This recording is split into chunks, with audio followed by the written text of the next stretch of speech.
This is Hugh Ballou. Welcome to the Nonprofit Exchange. Usually these are interviews with thought leaders, and this particular one is not really an interview. It is a recording of a live presentation where I was doing a keynote to a lot of leaders in lots of different kinds of organizations. I was talking about my 4 principles of leadership: foundations, relationships, systems, and balance. The 4th one is about balance, which makes the others work. Managing ourselves, managing our use of time, managing our emotions. And so I pulled this person up out of the audience and I said, this woman is working on a book called Balance or Not. And I'd like for her to share with you her concept for this book. And I introduced her, and she read the contents of the book, which isn't really a book, it was just a concept.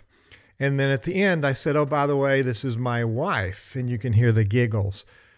I want to celebrate by sharing this with you. It's a really fun reversal of how do we manage ourselves, our emotions, and you'll laugh. We're probably all guilty of some of these, if not all of these, and her own personal declaration at the end is precious.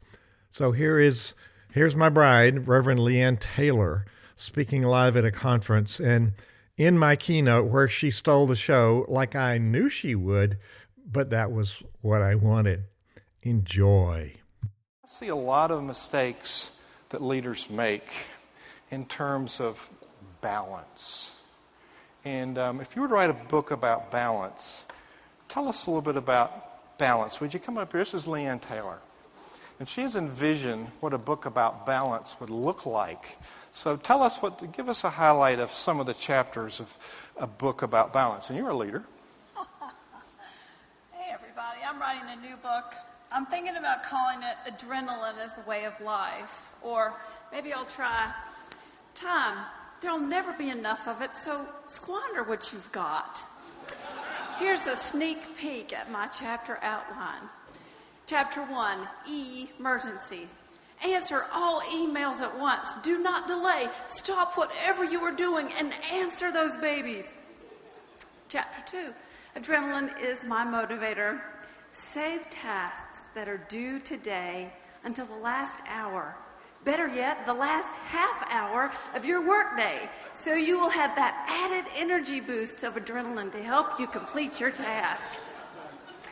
Chapter 3, be a hog. Hog the copier. Put off using office machines until the last possible minute. Never mind if your colleagues need them. Chapter 4, under-prepare for meetings, rehearsals. That way you'll find out what you're really made of. Can you fly by the seat of your pants? Are you great at improvisation? Can you fake it in front of a group? Chapter 5, don't bother planning ahead. Wait until the last minute. Careful planning is overrated. Panic produces lots of energy for a task. It's contagious too. So if you can get other people panicked about a mutual project, just think of all that energy. Chapter 6, don't organize your stuff. That last-minute search for materials provides a great panic push just when you need that extra shot of adrenaline. Chapter 7, run. Don't walk, run. Run to the workroom, to the bathroom, to your car. Run yellow lights. Heck, run red ones.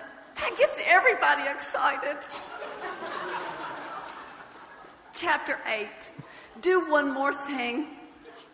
Do one more thing before you leave. That will ensure being late. Chapter 9, shallow breathing. Be sure to keep your breath short and rapid at all times. Mimic panic in your breathing all the time. Remember, you don't have time to take a deep breath. Chapter 10, run late. Show up at the last minute, or better yet, arrive late. Increase everyone's anxiety level. Chapter 11, yell. I've got a few more chapters.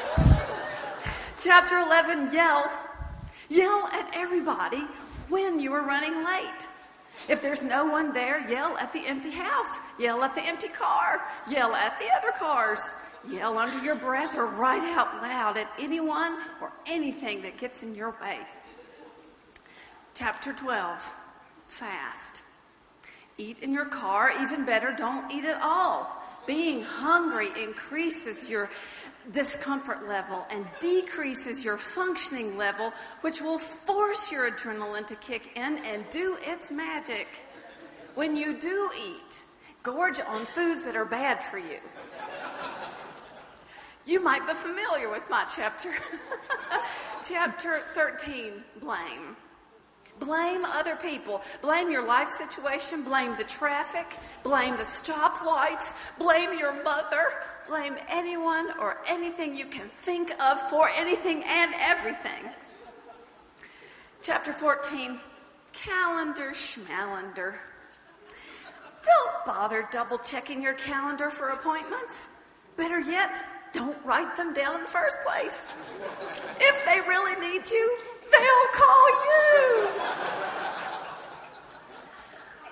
I wrote this as a joke during a particularly busy season of my life and shared it at a staff meeting at work as a way of apologizing to my colleagues for my hyper-anxious state of being. And I wish I could say that all of those things were exaggerations, but in fact they were all based on truth. Pretty sad how out of balance my life was at the time. And this fall, I'm about to enter a very busy season once again, and I'm attempting to do things a little differently, like taking time for daily prayer, exercise, good nutrition, and Sabbath rest. I'm determined to do it, to break the habits I wrote about in my so-called book. As I attempt to regain balance in my work schedule, I hope you'll be encouraged to do the same. May God bless us in our journey toward balance in our life and in our work. Agreed.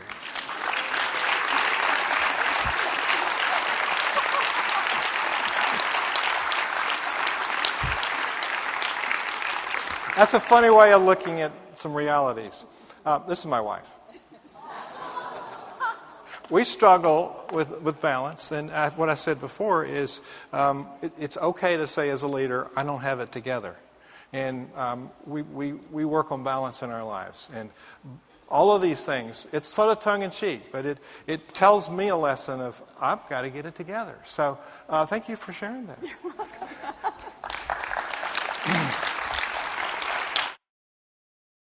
This podcast is a part of the C-Suite Radio Network. For more top business podcasts, visit c-suiteradio.com.